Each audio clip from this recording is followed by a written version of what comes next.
So for everybody's information, Joe Sampson, Dr. Joe Sampson is my co-chair going forward.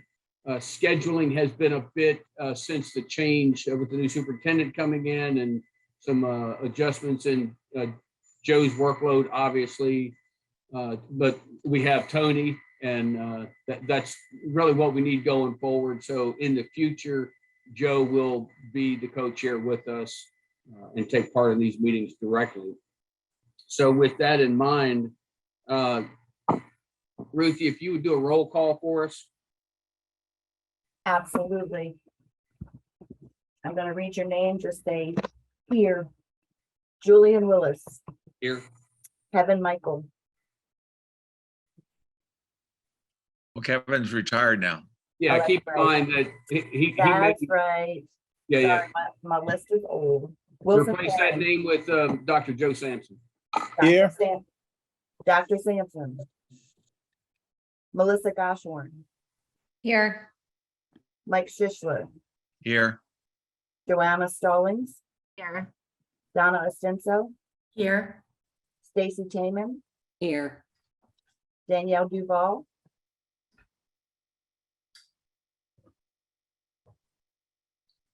Myself. And Tony Navarro. Who is Here. myself? Myself, Ruthie Buckler. Thank you, Ruthie. You're welcome. All right, next item on the agenda is to consider, review, and approve the minutes for June 8th. Any discussion on that, on the minutes for June 8th?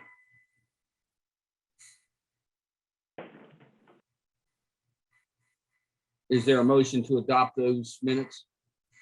I'll make a moved. motion. Second?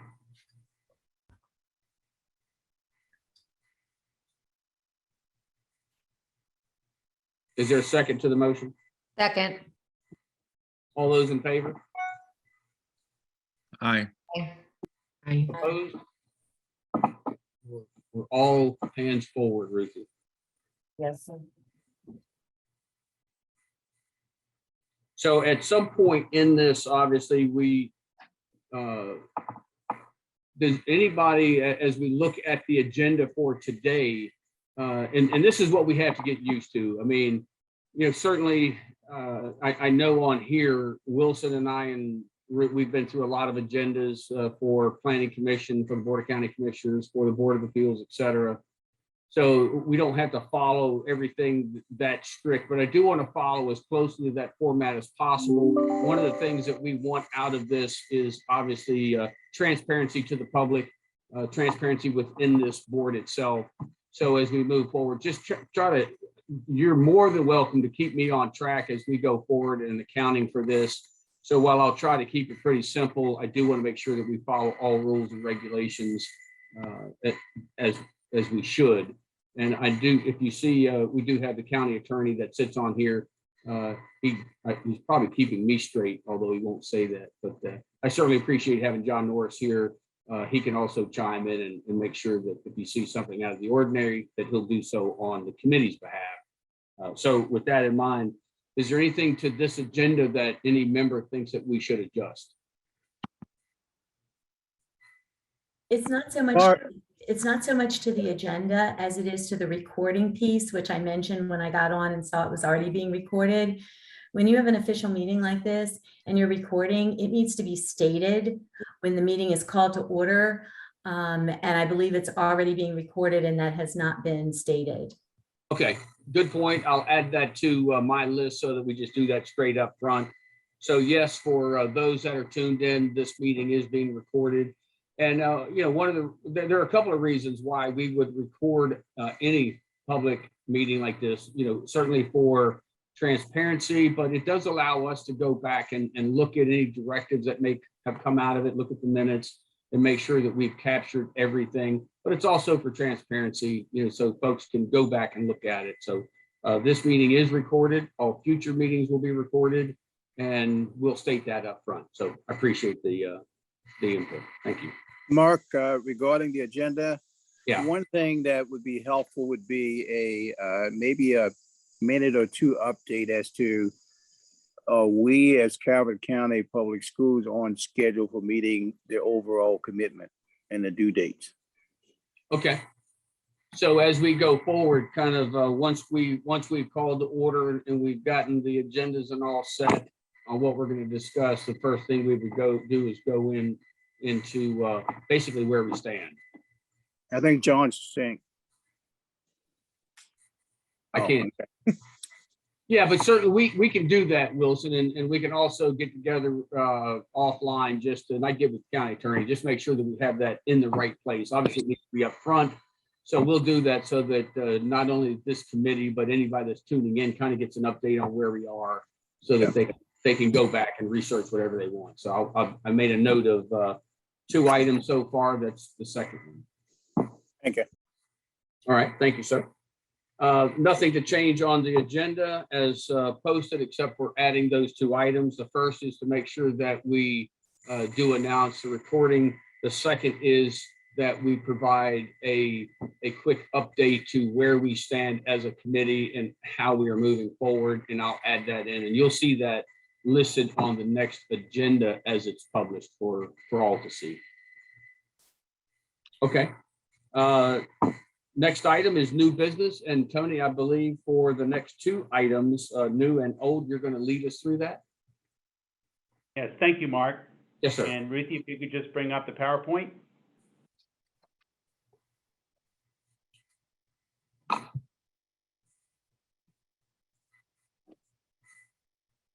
Okay, good morning, everyone. And just a quick word about Dr. Sampson regarding his schedule. He cannot be here today because he was selected to be a member of the Maryland State Department of Education's expert review team, and today is his first day of training.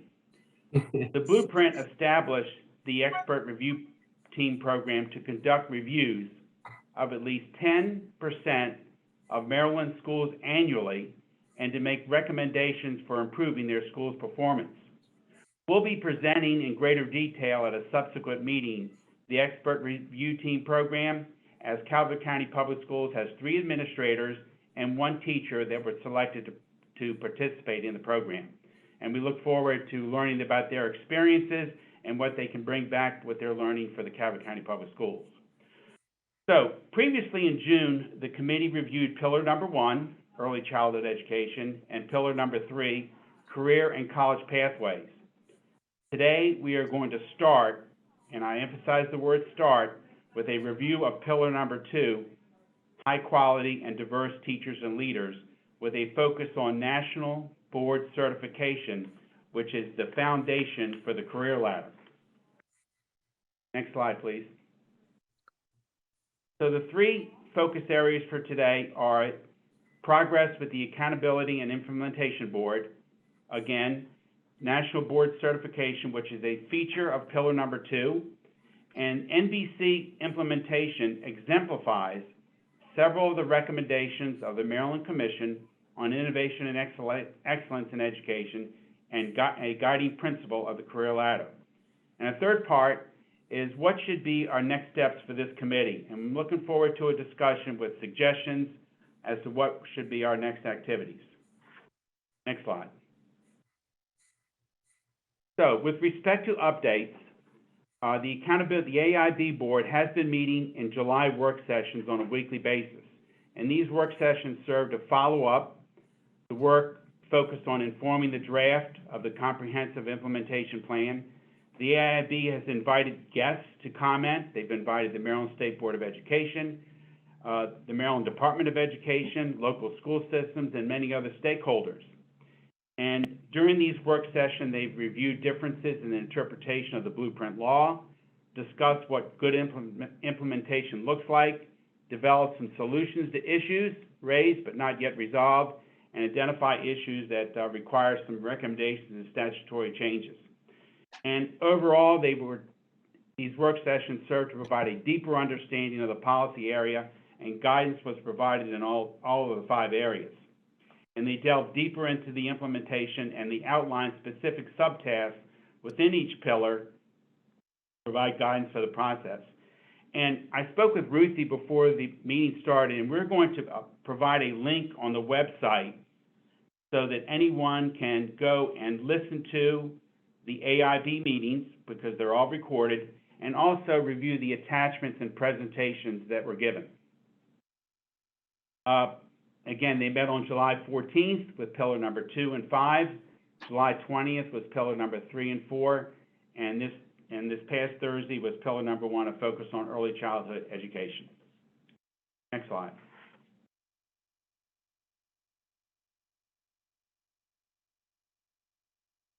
Planning ahead, they have meetings scheduled once a month through December.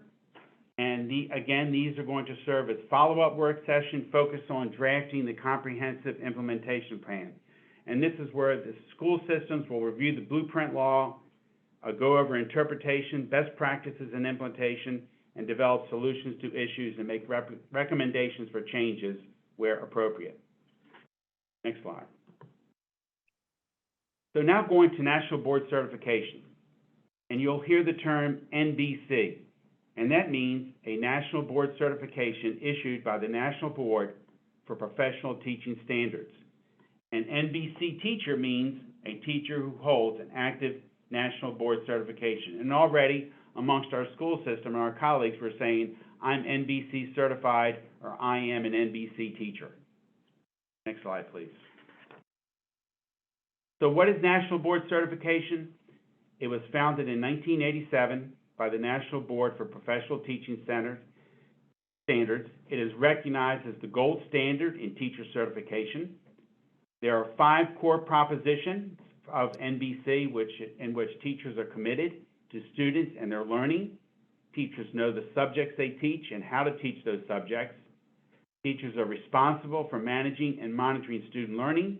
Teachers think systematically about their practice and learn from their experience, and they are members of learning communities. And I will say that NBC certification is recognized as the gold standard.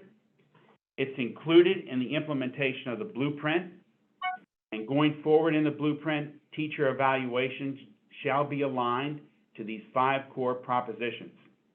And again, National Board Certification is the foundation of the blueprint's career ladder, because a teacher automatically moves to level 2 when they start to pursue an NBC certification.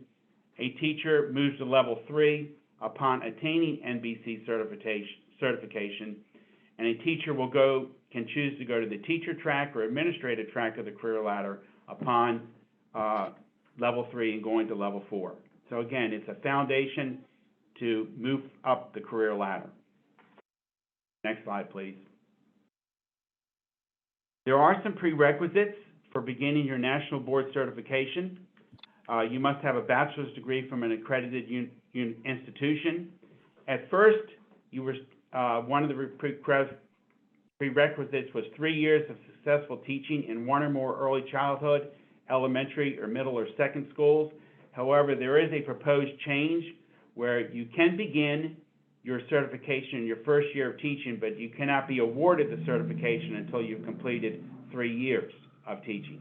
However, this will allow a teacher to automatically go to level 2 once they start pursuing that NBC certification. Next slide, please. Now, there are some NBC fee supports for teachers pursuing an NBC.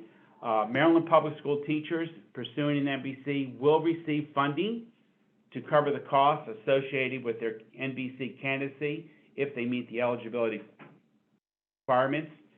There is a shared cost program between the local school system and the Maryland State Department of Education. MSD will cover 2/3 of the program costs, and a school system will cover 1/3 of the program costs. And this is somewhat of an unfunded mandate, however, it is mandated. Next slide, please. So what is Calvert County doing with NBC certification? Well, this past October, we held an NBC information session for all teachers that were interested. We reviewed the blueprint. We went over what NBC was. We reviewed the NBC certification process, including eligibility prerequisites, certification area, cost, and the timeline. And we currently have 54 teachers pursuing NBC certification. Next slide, please. There is a guidance in terms of teachers that hold an NBC and if they're eligible for the NBC salary increases. And the Maryland State Department of Education gave guidance to all local school system in terms of defining what a teacher was. A teacher is defined as someone who is primarily responsible and accountable for teaching students in the class. They must be certificated. And with respect to primary, responsible, and accountable, it's a teacher of record or a co-teacher, including special education or ESOL, who delivers instruction and is responsible for a student or a group of students' academic progress in a pre-K through 12 public school setting. And this definition is given so that these teachers who hold an NBC will be eligible for the NBC salary increases that I'm going to go into in a moment.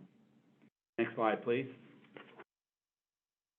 There was some further guidance, and MSDE did say that all teachers who serve in a co-teaching model where they go into a special education teacher will go into a classroom and teach alongside another teacher, they are also eligible for the NBC salary increases, as well as English teachers of English language learners are also eligible for the NBC salary increases. Next slide, please. So with respect to salary increases and eligibility, all eligible NBC teachers shall receive a $10,000 salary increase effective July 1, 2022. And they have to be eligible, and an NBC incentives are a component of the career ladder, and NBC teachers will be required to opt into the career ladder effective July 1, 2024. And the career ladder involves NBC salary increases along with evolving job responsibilities. So we made those salary, go to the next slide, please, Ruthie. We made those salary increases effective July 1, and there are approximately 12 teachers that received that stipend. And with respect to principals in the future, they will have to be NBC certified as well. There may be a waiver for current principals, but by 2029, all principals should have a national board certification. And that means rising up through the career ladder by going through the administrative track. So CCPS has finalized the list of NBC teachers eligible for these salary increases. We've informed them, and their salary increases will take effect in the upcoming school year. So with that said, that's a snapshot of the NBC certification program. Again, it is a component, it is a foundation of moving up the Blueprint's career ladder, which is a major component of pillar number 2. Questions? Tony, from the 54 teachers that attended your overview meeting, do you have any sense of how many are pursuing the NBC at this time, besides the 12 that already have it? I think 54 are currently pursuing it, and we had over 70 people that attended the session. Okay. But I'm pretty sure that we have 54 that are currently going through the certification. So do they start the ball rolling on their own to contact the national group, or do they go through HR, and does Calvert County start the process for them? They work in a cohort, but they work with staff to go through that program. But they are on their own for a certain amount in terms of going through the different requisites, different parts of the program. Okay, thank you. Yes, Mike, we do currently have 54 people pursuing NBC, but they are given support.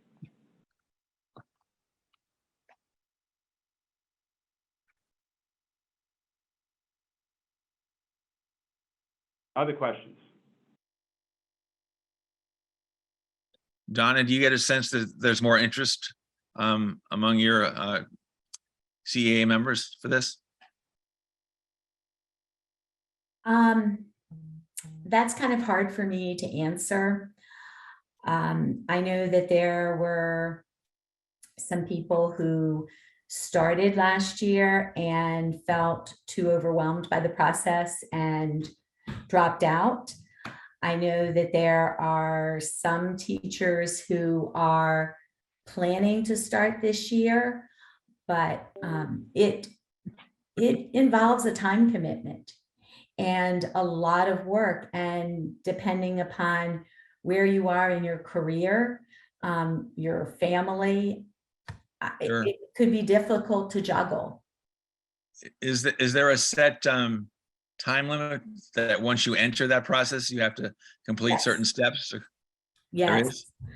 I believe Tony can answer this exactly, but is it 3 or 5 years that once I thought- you start? I thought it was 3, Donna. I do too. I do believe it's 3. So like if you pass, let's say 3 of the components, or and you struggle with this one, you don't get your scores until December. That's period. So like a friend of mine finished one of the components in June, and she won't know until December if she passes that component or not. And that's true for everybody. No one will, even if you're like ready to do all 4 components you have finished, you won't know until December of every year if you pass those components or if you become nationally board certified. So if you struggle with, maybe it's the testing one, because that's one that I've heard from friends of mine that tends to be one that people maybe fail the first time around.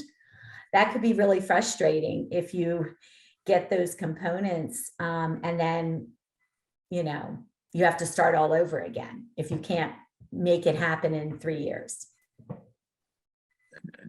Tony and And I Donna, will I'm say- thinking maybe it might be helpful for us as a committee and for the board and the general public if we could get a snapshot of what the process looks like and what's required for teachers to do. Is that a possibility? Yes, I can, we can do that to get a snapshot of the process and the requirements. When we had that information session in October, we had several teachers that recounted their experience in terms of gaining their NBC certification. And they talked about what they did and how they went through it. But I will say that Donna is right. I spoke with a teacher yesterday, and this teacher did say that it is a lot of work. Well, it sounds like it's as if you're pursuing another degree, whether it's a master's or a doctorate. Yeah. It's a lot of commitment and time and work. And Mike, I Sure. think the difference with, you're absolutely right with everything you said. The one big difference is that it's like this one-shot kind of deal. You submit whatever the project is or the test, you submit it that one time, and then you wait till December to know if you pass or not. So if you're a candidate, excuse me, do you get a coach or a mentor to walk you through the process and to review what you're submitting? So there are coaches or mentors available. So like MSEA, I put something out. They were looking for mentors. There was a small stipend they were going to provide. And so to the ones that are nationally board certified already, I let them know what MSEA was offering, and then kind of then connected them with MSEA, and then MSEA connected them with people across the state. So it wasn't necessarily that you got connected to someone in your county. Sure. That's what MSEA is offering, and that's what I made available. And Don, I think that's excellent support to have colleagues working together and networking to get the certification. I agree. My last thought on this, and it's beyond the parameters of our committee, but I think the NBC process needs to have some sense of a grace period, because 3 years can fly by when you're working on something as detailed as this. So if somebody, I think Donnie, you were using an example, if somebody gets 3 out of the 4 requirements done and doesn't hit that 30-year timeline, well, I don't think you want to lose somebody who's invested so much into the process. You need to have some way to work with people. And I believe that they're also responsible for paying the money back. Isn't that right, Tony? The My money that goodness. was put in? There is some payback if you fail to follow through. There is. Mhm. Mhm. I'm sure there'll be more to talk about this later, so. That's like a double whammy, both the timeline in which to get it done, and then if you can't get it done because of life gets in the way, you're penalized for it. So Well, that's the old accountability word. it is. I got it. It's a daunting path. We have the same thing in the county. I mean, where we pay tuition assistance, and the idea is that you do well in school, and if you don't, you pay it back. I mean,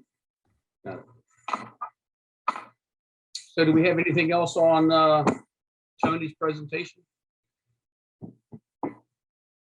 Tony, I believe you're next. Yeah. With, old business, and it's public outreach campaign or public awareness. Yeah. I think we need to put together a small group or a steering group with some ideas and plans for public awareness. We may have to wait a little bit until we get more details from the AIB, but certainly I think parents should begin to realize or know about the offerings for full-day pre-kindergarten, even more awareness for teachers regarding national board certification, and even overall regarding the public and our parents regarding how the blueprint is going to change education in our school system and across Maryland. I'm not so sure if right now is the time to start putting plans in place, because we have to know more from the AIB in terms of the implementation plan that's going to evolve the next school year, but a public awareness campaign is extremely important to do. So Tony, my thought on that is, while we may not know exactly how to populate the information, I think the process by which we get that information out to the public can be discussed now. And the Board of County Commissioners made it known up front that they wanted to be partners. They wanted to be partners in this approach as we go forward, which is why we have this team put together. That being the case, I would offer up that as much as we can be involved in the assistance of pushing that information out with a department within our county government, we want to be partners. I can't be a co-chair, not also be co-chair to pushing out this information. So we have a very talented staff in both writing, audio, and visual capabilities, as I'm sure the school board does. My point is that we want to be equal partners to the degree that it makes sense. And I think we can start talking about that now. And I can pull those people together anytime that we need to have that discussion. And in fact, Ruthie comes from that background. So she has some inside information and I have some inside information. So we want to be part of the team going forward. So maybe we can talk about how to set up that subcommittee and then start talking about that now. So if they're interested parties, I think we should plant that seed. I think that's an excellent idea, Mark, and we are going to expand with respect to communications and staffing in the Calvert County Public Schools. We have one person now that focuses on with communication. I think we can get started right away. So Tony, what I can do, how that process can go forward. Yeah, if you want, we can send an email out that would ask for individuals that might be interested, establish who I know that would be, I know they'll be interested on our side.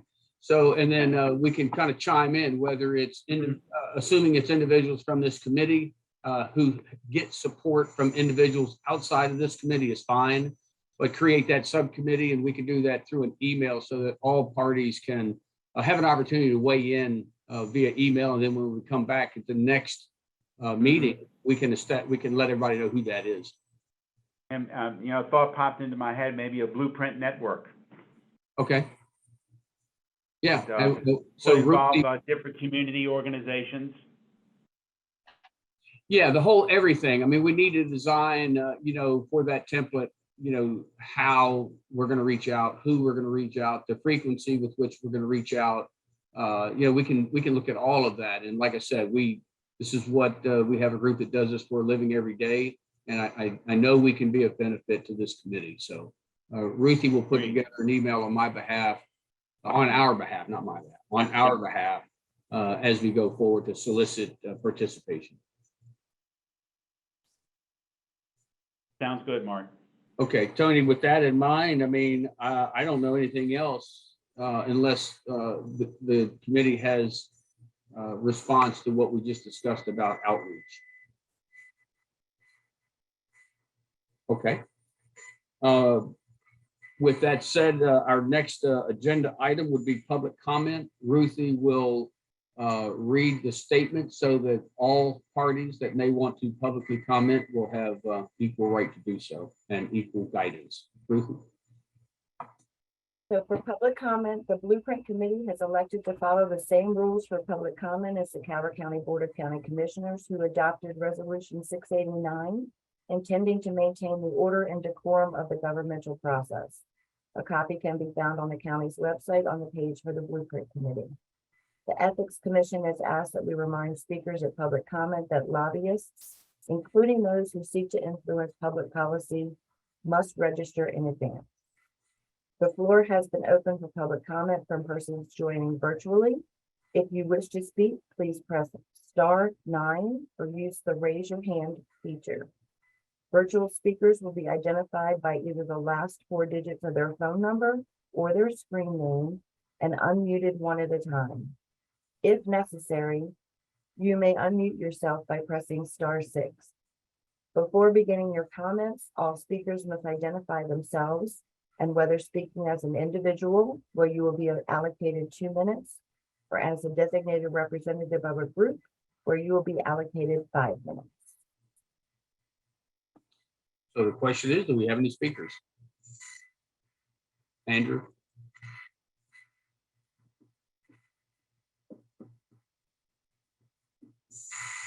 Either by Zoom or by telephone.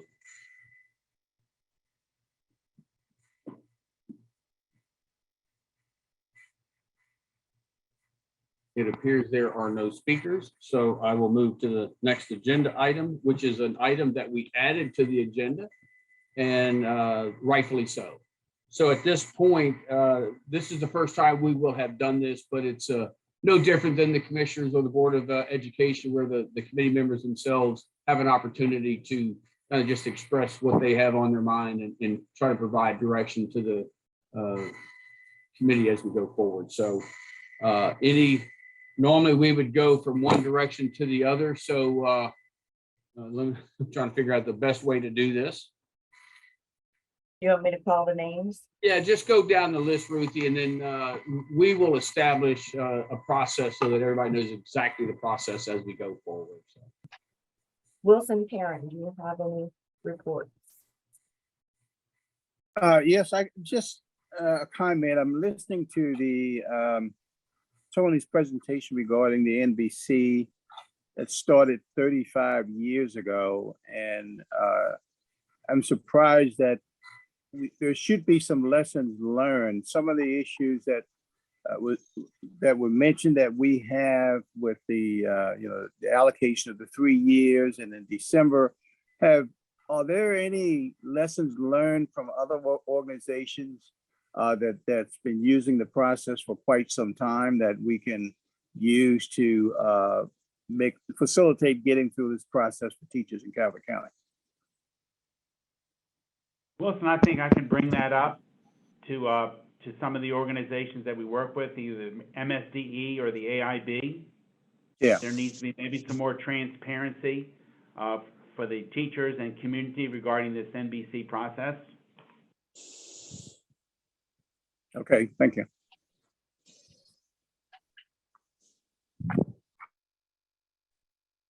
Melissa Goshorn?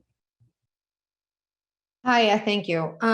When we met last time, I had made a comment and a request really for us to work with the other counties to try and get some more feedback from the AIB, specifically around what they were going to be offering financially to each school system, especially as it pertains to these increases. so that we can better figure out as a county what the impact of these bonuses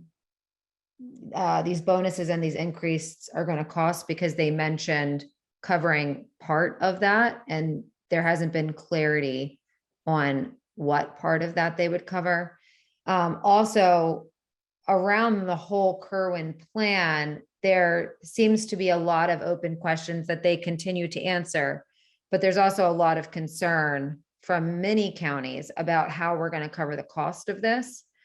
And I had made a suggestion last week, or last time we met again, that we work with the other counties to really put some additional pressure on the AIB to answer these questions. Because we all know this is going to be a huge investment for the county, and money does not grow on trees. So I'm making the request again that we do that. I don't know if there's been any progress on that so far, but I'm going to continue to make that request. Ms. Goshen, that's a good question, and there was legislation passed regarding specific funding in the blueprint. Mark, I'm wondering if our finance departments could get together and review that legislation. Yeah, absolutely. Hold on a second.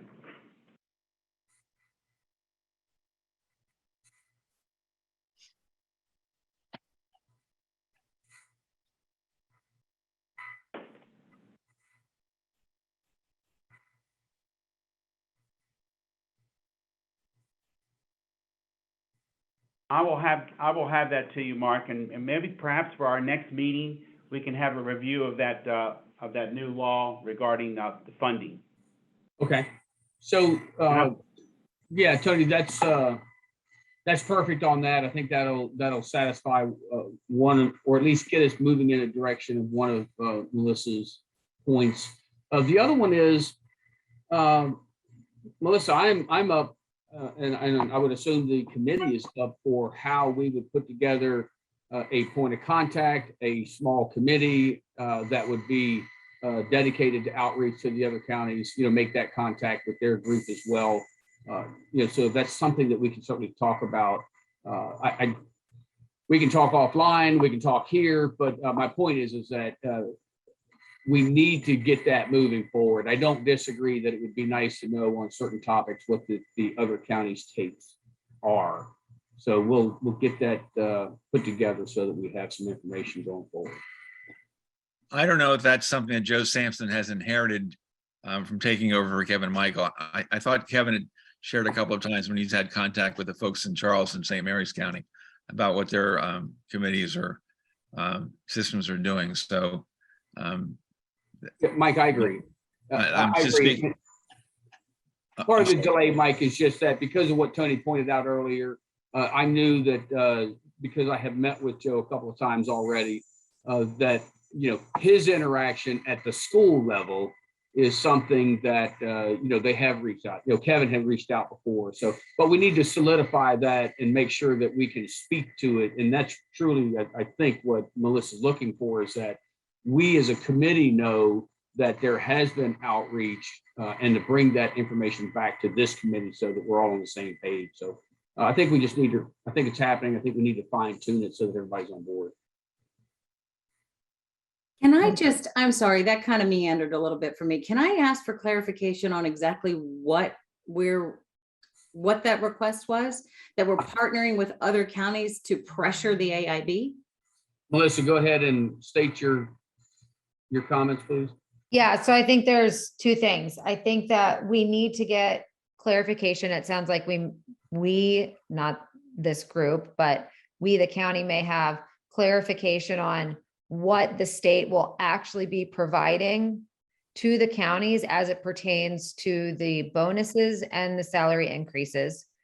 Because in the last meeting, it was stated that the amount or the formula was unknown.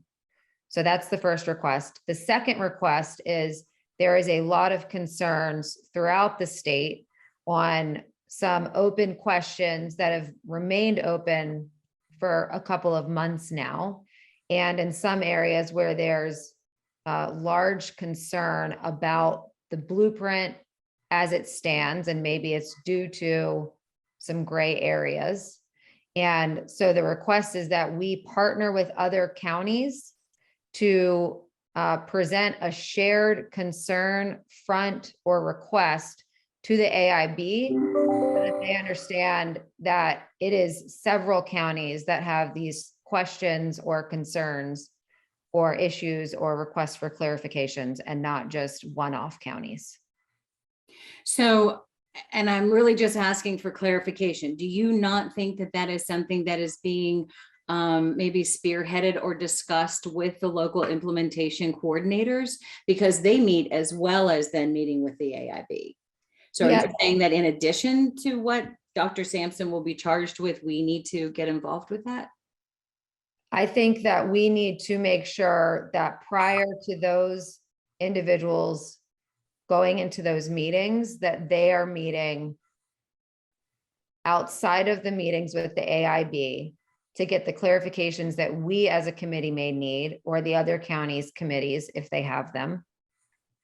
Because the questions that continue to be asked have not been answered. And I think if the counties come together to the AIB and say, we all share this same concern, or we all have the same question, or we all really need the same clarification, and here's why, that maybe those things would be prioritized by the AIB. Like a one-off, this county or that county.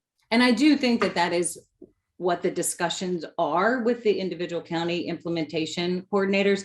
I don't think that there are any other counties that have a committee like this, just in talking to other people around the state. But a couple of things I want to say just for the group in general. We need to be clear that there are no bonuses in the blueprint. These are ways to increase salaries. So they're not bonuses for obtaining different levels of achievement. They are built into salaries. And we also have to be very careful. This is no longer Kerwin. Kerwin fed the blueprint. The blueprint is the law. So we are discussing blueprint, and we have to be careful with our messaging, because Kerwin was a study. We're not in Kerwin anymore. We've got to move forward and message the blueprint. And I think that kind of wraps up my individual question, my member report too. So Ruthie, you can just check me off on that one.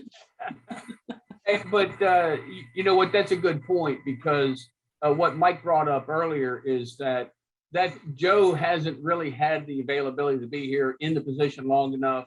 Kevin was here for a minute, and but I think from this moment on, a lot of the questions and maybe concerns are going to be answered, because I think had Kevin or had Joe been here, Joe could have said, well, you know what, Melissa, that's part of my function in the AIB position. So I think we'll get those answered. And I think what we can do is to the degree that makes sense with full transparency, we can ask those questions of our individual board members to include Joe, and get his take on what he does on our behalf.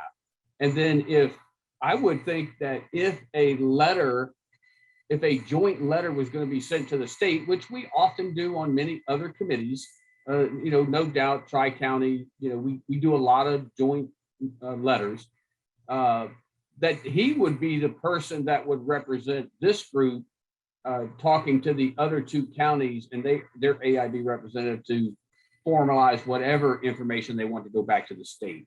We would be aware of it. We would have the ability to debate during this discussion, and then he would finalize that in this discussion and then move forward with it.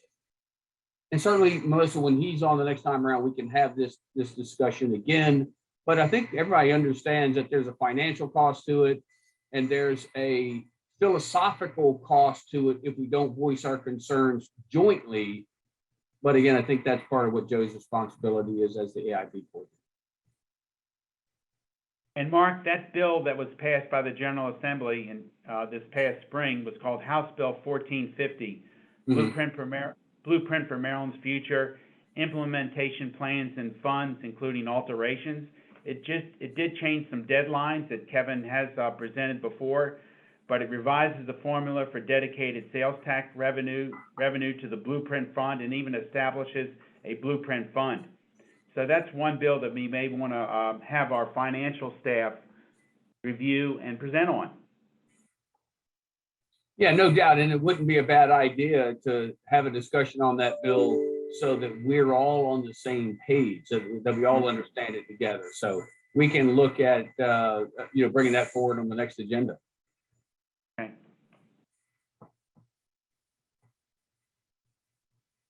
Any more discussion before I move on? Okay, Mike Schishler is next on the list. Thank you. I would just make a comment. I would suggest, and perhaps you've all done this already, but to check out the Strong Schools Maryland website and what they have about the blueprint.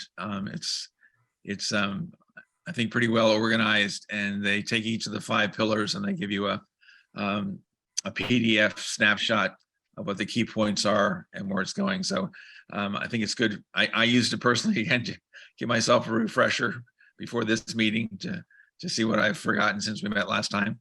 And it also might be a good source to use when we're talking about communicating with our community, to let them know that that's a spot that they can find more information about the blueprint. And an added note is, for those of you who had the chance to work with Malcolm Funn, you know that he passed away last week, and he was a strong, to put it mildly, a strong supporter of the blueprint and Maryland, Strong Schools Maryland. And as many people have said, he was a bridge to many groups, between groups, among groups, and he's going to be sorely missed. His services, I just saw this morning, his services will be next Tuesday. And I'd have to check the church again. It's in Huntingtown. But again, please remember Malcolm, and he left behind a son and a brother. So thank you. It's Chesapeake Church, Mike. Thank you. Thank you, Wilson.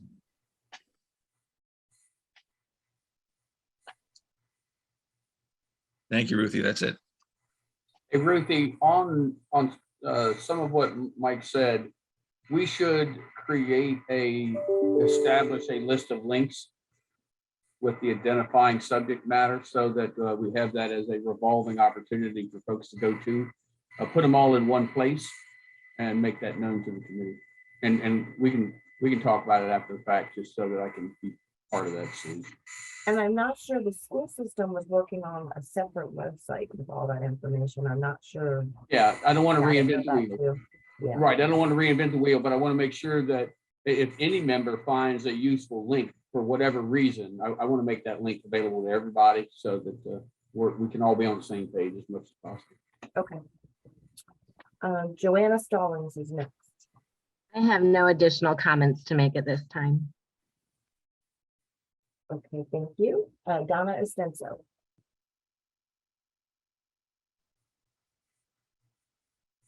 So I guess mine is more of a question, and I haven't missed a meeting, but it doesn't mean that I haven't missed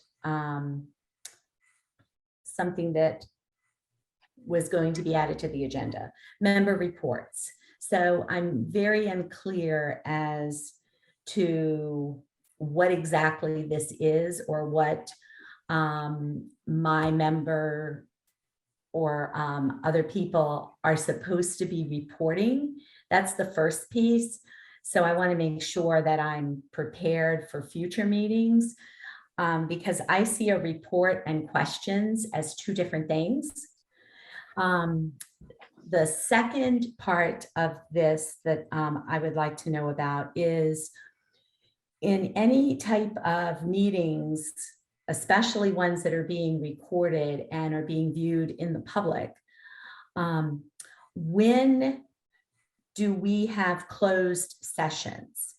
Because I believe that some of the things that I've heard talked about during this time could have been handled much differently within a closed session of our work group, because that is what we are. We are the stakeholders. And so that when we are holding these type of open meetings, I feel that we would be able to provide more answers versus for the community to still see a lot of unknowns even amongst ourselves. So I know this is being recorded. Everyone in the community can hear me. And I'm fine with that, because really and truthfully, I want the community to feel assured that everybody is working to make sure that the law and what changes might come in House bills, as Tony referenced, that we are on top of it and that we're making the community feel good about that, that they don't have any, reasons to be concerned. Thanks, Donna. Two parts to that I'll answer the first part. So we will redesignate member reports to committee reports, commissioner reports. We'll label it so that that's just your philosophy of whatever you want to tell us, right? But I think that we should probably put on committee reports when we create a committee. If that committee has something to report, that's different than you would report as an individual from a philosophical way to a bringing the entire committee up to understanding the latest information that was gathered. So we'll adjust that. We'll send out the new agenda items so that everybody, and with descriptions on what each of these mean. And I will get with the county attorney on that, who will also help us with executive session items. There's a lot that goes into what is authorized by closed meeting acts, et cetera, what you can say, what you shouldn't say, what should or should not be an executive session. And I will seek the advice of our county attorney on that.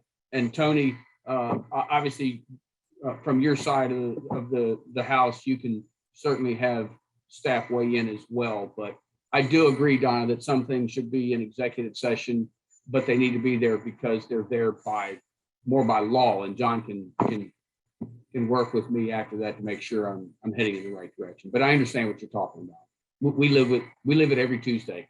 John, you have anything? Okay. But certainly we'll work on that. Thank you, Mark, because that does make sense, like committee reports, as we make some subcommittees. Yeah. And they come with a report that makes perfect sense. And I don't know if if it's a member comment, like if members have a comment, if they could make it under public comment, but you got what I'm saying. So I appreciate that. Thank you. Yeah, Donna, in the member, so and I know that you've seen, because it's such great entertainment, I'm sure that you have seen our Board of County Commissioners meetings. There is a time for public comment, which is truly for the public. And then there is time for the commissioners to give kind of a closeout of what they've learned from the previous meeting. And it's really much more lighthearted in that sense. Maybe you had a constituent contact you about a specific function within the AIB or in the blueprint in general, and you want to make that known. Now, there are a lot of different ways that we can do that, but that could be one item, is where you said, hey, I was at church and a group came up to me and said this, or I was at a town hall meeting and they said that, and that just puts that information to the bigger picture, and then we can make adjustments from there. Perhaps we could label this this section, just to borrow from what you and Donna said, members' closing comments. Yeah, absolutely. Keep committee reports as one separate section, and then give the chance for members to make a closing comment. Yeah, and the transparency of that also is that we want the public to look at it and know kind of exactly what it is that we're talking about just by the title of it. So we'll clean that up as much as we can as it relates to this commission. Mark, I just want to go back and comment on this a little bit, because when you have this kind of freestyle comments, Yeah, it's away from what you plan to discuss and share with the committee and those kinds of reports.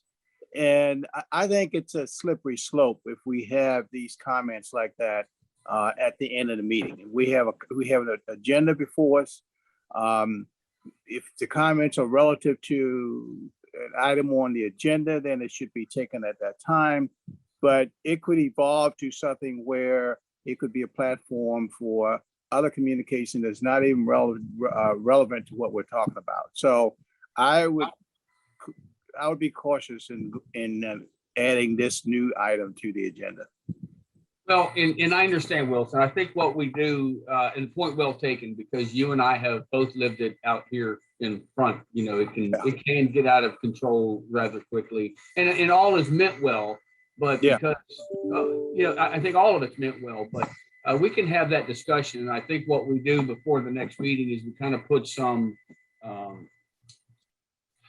description behind what the true intent of the agenda item is for, and maybe that cleans it up for us. We can still use it, but that's something that we can bring back to the board and have the board weigh in on, and as a board tell us which direction we need to go. But I think clarification, like you point out, is important.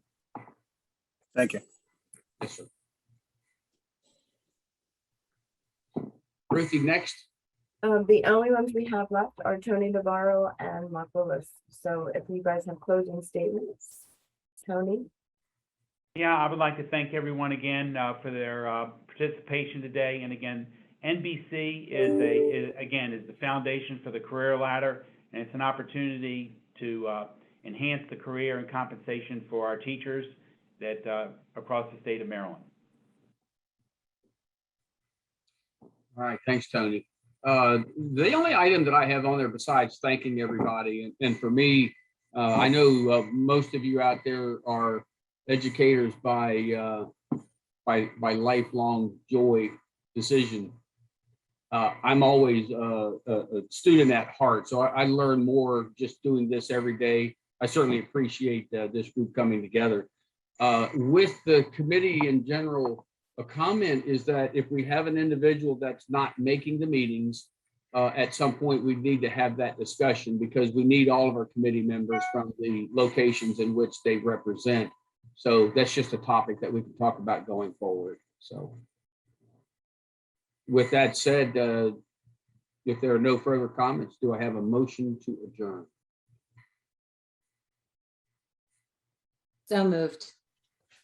Second. All those in favor? Aye. All right. I figure we got Ruthie, I believe that's an all hands for the aye. All right, thank you, everybody. And Ruthie, do we have the next date already set so that Our next meeting is September the 7th at 2 p.m. all right. See everybody September the 7th. I'll get with Ruthie and we'll send out some of those emails that are just asking for some of that update, and we'll bring that back on September the 7th. Thanks, everybody. Thank you. Thank